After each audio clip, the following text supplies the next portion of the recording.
Togo est fou. Le Togo à votre portée. Bon, en fait, c'est une étude que la LTDH a commanditée et qui a été confiée à un comité d'experts pour faire l'état des lieux sur la liberté d'expression et de manifestation.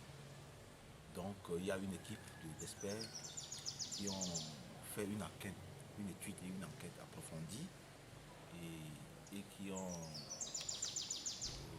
accouché d'un rapport, un rapport que nous avons voulu soumettre, ou nous avons soumis aujourd'hui à une validation par les organisations de la société civile à l'issue donc au cours d'un atelier que nous avons organisé aujourd'hui. Donc vous savez que la liberté d'expression et la liberté de manifestation ont connu des difficultés dans notre pays depuis un temps. Et la liberté de manifestation qui a attendu depuis 2011 pour être réglementée avec la loi du 11 mai 2011 donc. Cette loi qui a été réglementée, en fait, qui a réglementé les manifestations publiques pacifiques et qui malheureusement a connu des restrictions après modification et après une nouvelle modification récemment qui ne règle pas le problème et donc qui met mal à l'aise la liberté d'expression et la liberté de manifestation, la liberté d'expression avec la liberté de presse qui a connu des secousses où des journalistes ont été poursuivis pêle-mêle.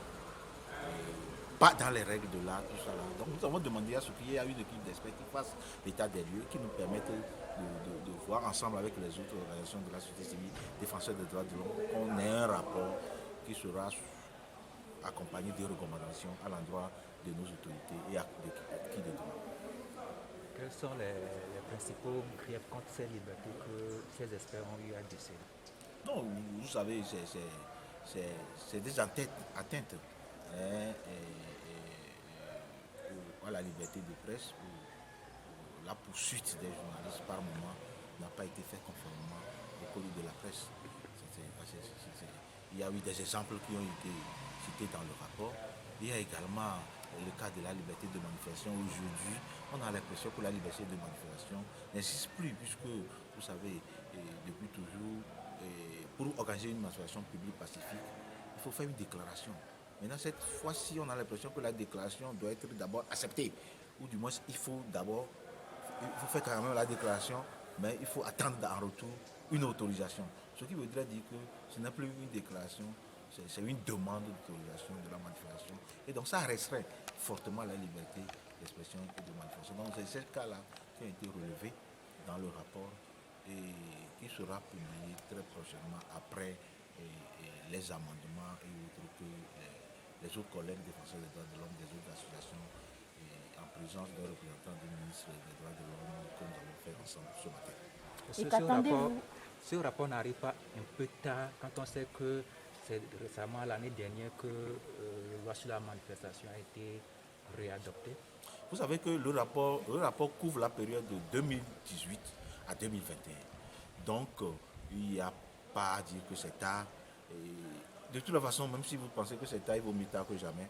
Puisque demain, également, c'est un jour où on peut toujours être en face d'une violation de la liberté d'expression. Donc, il vaut mieux éviter tôt ou tard. C'est ce que nous faisons. Vous enverrez le rapport au gouvernement. Qu'est-ce que vous attendez d'eux?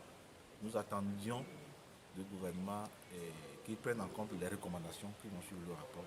Et c'est ce que nous souhaitons et nous sommes sûrs qu'ils vont le faire. De toutes les façons, nous allons collaborer ensemble et le gouvernement souhaitait que nous collaborions ensemble à travers le représentant du ministre des droits de l'homme, vous l'avez suivi tout à l'heure, que nous collaborions ensemble. Et nous sommes prêts à le faire et à les aider également pour que ensemble les droits de l'homme dans notre pays puissent aller de mieux en mieux. Qu'attendez-vous exactement du gouvernement au sortir de ce rapport?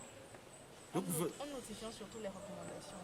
Non, de toutes les façons, en ce qui concerne d'abord la loi sur les manifestations, cette loi-là, ce n'est pas une loi qui protège la liberté de manifestation. Donc cette loi-là doit être vraiment revue, même si la loi qu'on avait appelée dans l'État, la loi Bojona, n'était pas assez protecteur ou protectrice des droits de l'homme, mais c'est une loi quand même qui est mieux par rapport aux lois qui ont suivi, ou du moins c'est des modifications qui sont intervenues. Même si on est à l'étape de cette loi-là, ça vaut mieux que ce que nous avons aujourd'hui. Donc on pourrait retourner à cette loi et voir dans quelle mesure l'améliorer.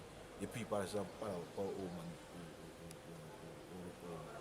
aux poursuites contre les journalistes, nous voyons qu'un journaliste qui publie une information dans la presse n'a pas besoin de faire l'objet d'une garde à vue, d'être poursuivi par la police judiciaire à partir du moment où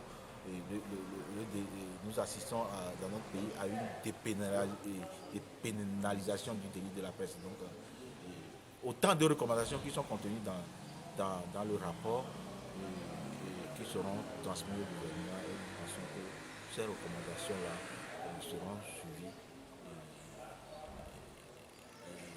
Donc voilà nos souhaits vis-à-vis du gouvernement.